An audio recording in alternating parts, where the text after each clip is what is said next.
बार की बात है, अकबर बादशाह अपने दरबार में बैठे थे और दरबारियों से कोई रोचक किस्सा सुनने की इच्छा प्रकट की।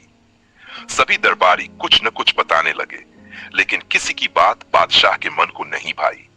तभी बीरबल मुस्कुराते हुए बोले, जहांपना, अगर इजाजत हो तो मैं एक कहानी नहीं बल्कि एक छोटी सी परीक्षा लेना चाहूंगा। अकबर ने उत्सुकता से कहा, जरूर बीरबल, तुम्हारी बातें हमेशा मनोरंजक होती हैं।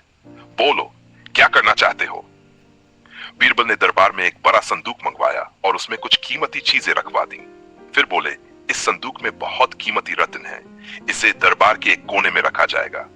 अब दरबार में जो भी सबसे ईमानदार और साहसी होगा वही इसकी पहरेदारी करेगा। लेकिन एक शर्त है, जो भी पहरेदारी करेगा उसे हर रात यह मानकर बैठना होगा कि कोई चोर इस संदूक को चुराने आएगा। सब दरबारी सोच में पड़ गए।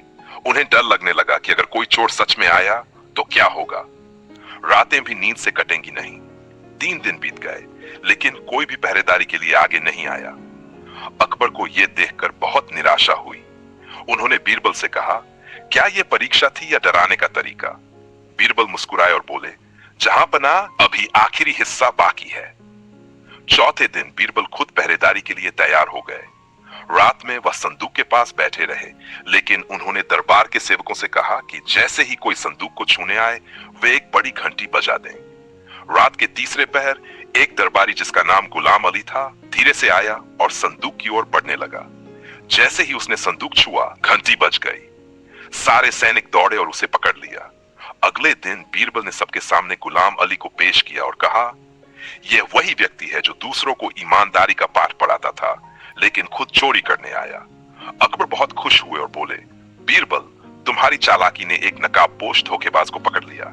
आज तुमने फिर साबित कर दिया कि तुम सिर्फ बुद्धिमान ही नहीं बल्कि एक सच्चे रक्षक भी हो। कहानी से सीख, जो खुद को ईमानदार दिखाते हैं वे हमेशा सच्चे नहीं होते। असली ईमानदारी डर या मौका मिल पर भी अपने सिद्धांतों पर अड़िग रहने में है।